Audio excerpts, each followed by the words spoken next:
দেখছেন Kolkata TV digital, আমি অরিত্র আপনাদের সঙ্গে। সীমা খান্না এই নাম নিয়ে আপাতত তৃণমূল কংগ্রেসের সুপ্রিমো থেকে শুরু করে সেকেন্ড ইন কমান্ড দুজনেই বেশ চর্চা করছে।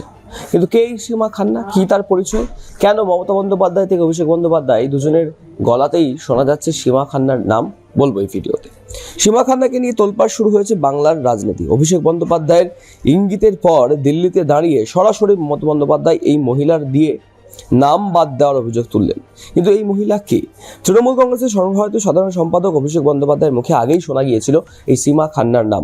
সেই একই নাম শোনা গেল মুখ্যমন্ত্রী মমতা বন্দ্যোপাধ্যায়ের মুখেও। দিল্লিতে নির্বাচন কমিশনের বাইরে এই সীমা খান্নার ভূমিকা নিয়ে প্রশ্ন তুলে দিলেন মমতা বন্দ্যোপাধ্যায়। তিনি বলছেন, 58 লক্ষের নাম বাদ দিয়েছেন, এআই দিয়ে সীমা খান্না এই কাজ করছেন। উনি নির্বাচন কমিশনের কেউ নন, উনি বিজেপির আইটি সেলের। তাতেই প্রশ্ন উঠছে প্রবল ক্ষমতা সম্পন্ন সীমা খান্নাকে নিয়ে। ডিসেম্বর মাসের শেষ দিকে সীমা খান্নার ভূমিকা নিয়ে প্রশ্ন তুলেছেন অভিষেক বন্দ্যোপাধ্যায়। সেই সময় জানা গিয়েছিলেন কমিশনের তথ্য প্রযুক্তি শাখার ডিআইজি পদে রয়েছেন, এবং সেই সময়তেই অভিষেক প্রশ্ন তুলেছিলেন, একটা স্ক্রিনশট আমরা সুপ্রিম কোর্টে জমা দেব। সীমার উদ্দেশ্যে অঙ্গুলি হেলনে করে তিনি আরও বোঝাতে চেয়েছিলেন যে কার অঙ্গুলি হেলনে উনি এসব করছেন। উনি নিজেই স্বীকার করেছিলেন কমিশনের অ্যাপে গোলযোগ আছে। এসআই প্রক্রিয়া শুরু হওয়ার আগে এই সীমা খান্না বাংলায় এসেছিলেন বলেও শোনা গিয়েছিল। কিন্তু কে এই সীমা খান্না, তা নিয়ে প্রশ্ন উঠছে। দিল্লিতে কেন্দ্রীয় সরকারে তার ভূমিকা কি, তা নিয়েও শুরু হয়েছে জল্পনা। কেন্দ্রীয় সরকার সূত্রে খবর, তিনি ভারতের ইলেকট্রনিক্স ও তথ্য প্রযুক্তি মন্ত্রকের অধীনে ন্যাশনাল ইনফরমেটিক্স সেন্টারের উপমহাপরিচালক ও অপারেশন ডিরেক্টর।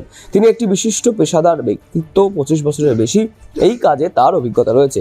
আদতে সীমা খান্না বিহারের বাসিন্দা। তিনি মেইটির অধীনে সংস্থার সাইবার নিরাপত্তা নির্দেশিকা কঠোরভাবে মেনে চলার জন্য বিভিন্ন আইটি নীতি প্রণয়ন করেছেন। এছাড়াও তিনি মন্ত্রকের মূল দলের একজন সদস্য হিসেবে কাজ করে চলেছেন। উল্লেখযোগ্যভাবে এই সীমা খান্নাকে নিয়েই কিন্তু এবার সবথেকে বড় প্রশ্ন উঠছে যে এই এসআইআর প্রক্রিয়ার মধ্যে সীমা খান্নার ভূমিকাটা ঠিক কি, যে কারণেই বারবার বাংলার মাটিতে অভিষেক বন্দ্যোপাধ্যায় যেমন এই সীমা খান্নাকে নিয়ে প্রশ্ন তুলেছিলেন, ঠিক সেই রকমই দিল্লিতে নির্বাচন কমিশনের দপ্তরের বাইরেও এই সীমা খান্নাকে নিয়ে প্রশ্ন তুললেন দলের সুপ্রিমো তথা তৃণমূল কংগ্রেস সুপ্রিমো মমতা বন্দ্যোপাধ্যায়।